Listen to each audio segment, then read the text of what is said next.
আমার রিসোর্স রুমে আমি একজন স্পেশাল এডুকেটর, তো আমি সমশিক্ষা মিশনে চাকরি করি। আর আমার একটা রিসোর্স রুম রয়েছে। তো রিসোর্স রুমে মানে যে স্কুলে রিসোর্স রুম রয়েছে, ওই স্কুলের রিসোর্স রুমে দিদিমণি রিটায়ার ছিল।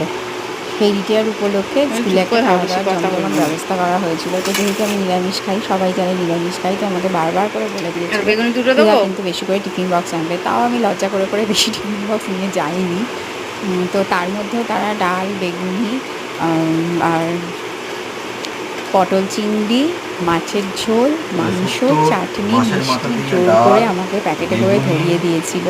এবং আমার ছেলে দেখে এত খুশি হয়েছে যে ছেলে আর বাবা দুজনেই খুশিতে আনন্দে খেতে বসে গেছে।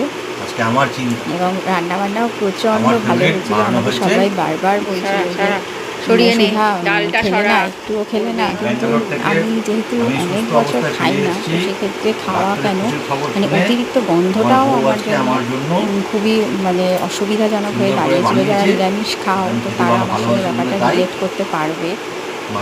যাই হোক, বাড়ির লোক আনন্দ করে খায়। এবং বাড়িতে 4-5 জন 10 জনের রান্না করতে করতে এমন অভ্যাস হয়ে গেছে যে সেটাতে আমার খুব একটা অসুবিধা হয় না। কিন্তু যখন হিউজ পরিমাণে রান্নাবান্না শুরু হয় বা এরকম গন্ধ আসে, তো সেক্ষেত্রে আমার একটু অসুবিধা হয়। তো যারা নিরামিষ খাওয়া তারা এই ব্যাপারটা বুঝতে পারবে। তো বেশ ভালোই রান্না করেছিল এবং ওরা বেশ মজা করেই খেয়েছিল। আর আমার জন্য আমার হাজবেন্ড দেখাচ্ছে সোয়াবিন, পটল আলু সোয়াবিনের তরকারি আর বেগুনিটাই আমি খেয়েছিলাম, কারণ বেগুনিটা নিরামিষ ছিল, বাড়ির সবই তো আমিষ। তো সেটাই দেখাচ্ছিল আর ওরা খাচ্ছিল।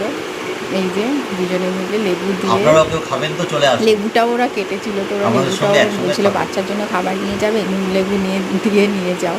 তো কারা কারা এরকম বিশ্বাস করো আমাকে জানিয়ে।